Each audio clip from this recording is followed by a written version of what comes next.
최근 듄 시리즈로 많은 사랑을 받고 있는 드니 빌레브 감독의 출세작으로 알려져 있죠. 그을린 사랑을 감상을 했습니다. 많은 분들이 결말이 충격적인 작품이니까 정말 아무것도 모르는 상태에서 봐야 된다고 신신당부를 하시더라고요. 그래서 저는 정말로 이 포스터 한 장만 보고 아무것도 모르는 상태로 감상을 했습니다. 최근에 시네큐브에서 이 그을린 사랑 요 작품을 필름 상영을 했더라고요. 디지털 상영이 아니라. 그런데 그 좌석이 순식간에 매진이 되는 거예요. 이게 얼마나 괜찮은 작품이길래 필름 상영도 진행이 되고 심지어 좌석까지 순식간에 매진이 되는 거지라는 그 궁금증이 생겨가지고 바로 왓챠 파티를 열어서 감상을 했습니다. 결론부터 말씀을 드리겠습니다. 어머니의 과거를 남매가 추적해가는 과정이 흥미롭기도 했고요. 생지옥과도 같은 그 종교 분쟁의 시대상을 생생하게 그린 것도 좋았고요. 마지막 반전도 사람들이 왜 호들갑 떨면서 모르고 봐야 된다라고 했는지 충분히 공감이 될 만큼 충격적이기는 했어요. 그렇지만 저는 이렇게 기억에 잔상이 남아가지고 일상생활을 하다가도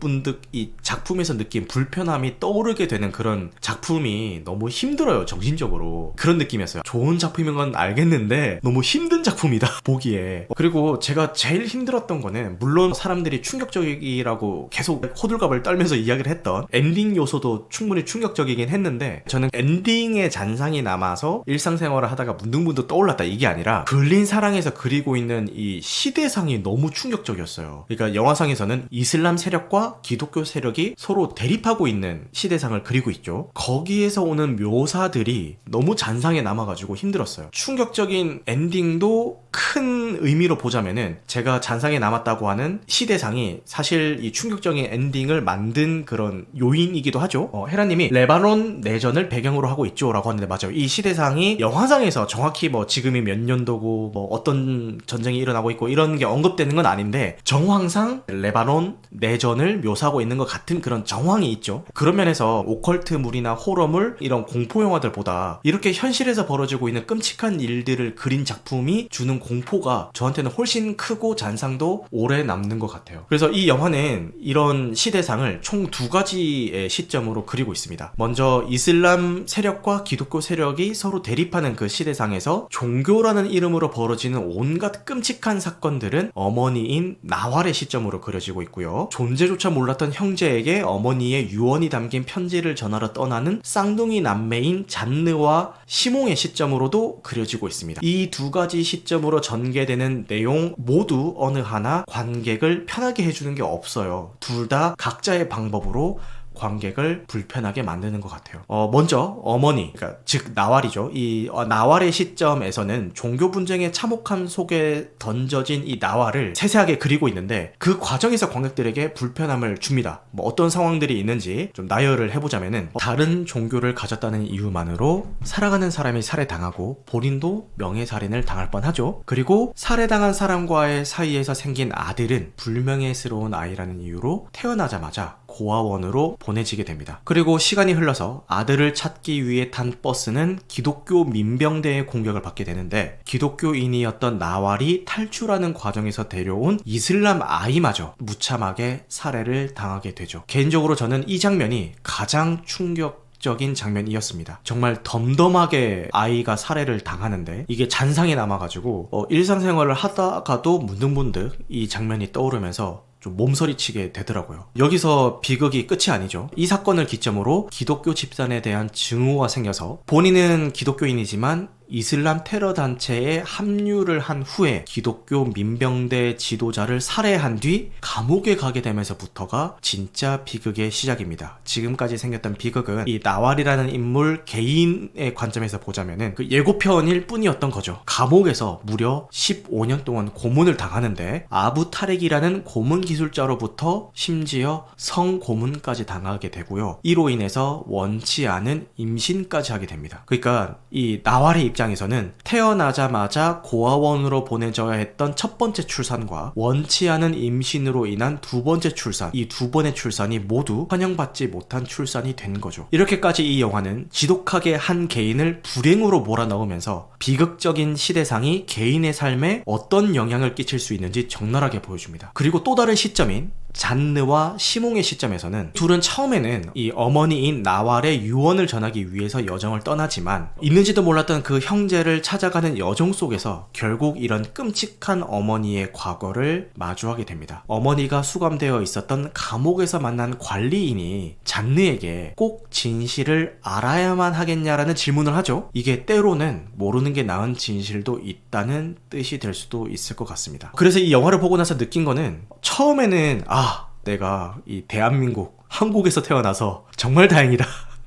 이 대한민국의 시대상은 이 영화에서 그리고 있는 저런 나라와 같은 시대상이 아니라서 정말 다행이다라는 안도감이 들었는데, 생각해보니까 우리나라도 과거에 비슷한 아픔을 가진 경험이 있죠. 대표적으로 일제시대나 6.25 전쟁과 같은 아픈 과거가 되겠죠. 물론 이 영화에서 다루고 있는 종교 분쟁의 상황, 그러니까 아까 저 이야기했었던 내전 상황과 정확하게 1대1 매칭이 되지는 않습니다만 비극적인 시대상이라는 그 맥락에서는 같은 상황인 것 같습니다. 그때 우리나라에서도 얼마나 많은 개인들이 시대의 흐름이라는 그 폭력 아래에서 희생이 되었을지는 감히 상상조차 할 수가 없죠. 이 영화에서 그리고 있는 시대적 배경에서도 나왈 말고도 얼마나 많은 개인들이 그 비극을 겪었겠어요. 그걸 느끼게 된 순간 그 시대를 살아오신 우리 조상님들에게 정말 대단하고 좀 감사하다 이런 생각이 들었습니다. 영화에서 대사로도 나오듯이 나왈은 잔느나 시몽에게 좋은 어머니는 아니었던 것 같아요. 좋은 어머니가 아닌 거에 대한 어떤 서운함도 존재하는 것 같았고요. 하지만 그 어머니의 과거를 추적해가는 그 과정 속에서 쌍둥이 남매는 그 어머니인 나왈을 이해하게 되는 것 같습니다. 비록 그게 충격적인 진실에서 오는 거일지라도요. 우리도 가끔 그 집안 어르신들을 보면은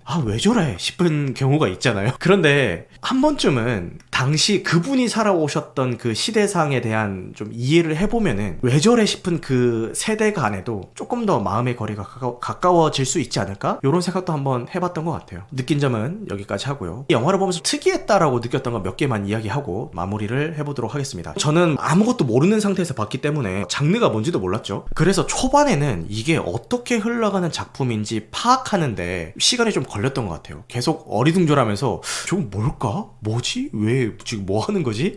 이런 생각이 초반에 조금 들었던 것 같아요. 특히 이런 의문점을 증폭시켰던 이유가 요게 두 가지 시점을 왔다 갔다 하면서 영화가 진행이 되는데, 이 시점 전환이 이루어질 때 뚜렷한 시그널 없이 이루어져가지고, 게다가 어머니인 나왈이랑 딸인 잔느가 처음에는 구분이 잘 안 됐어요. 그 캐스팅도 비슷하게 생긴 배우들을 캐스팅을 했단 말이에요. 당연히 의도적으로 일부러 그렇게 캐스팅을 한 것 같긴 한데 처음에 그게 헷갈려가지고 지금 나오는 게 나왈이야 잔느야 이게 헷갈려가지고 보는데 집중이 필요했던 것 같아요. 그래서 초반에는 몰입하기가 좀 힘들었는데 이런 문제는 그냥 영화를 보면서 그냥 시간이 자연스럽게 해결을 해준 것 같아요.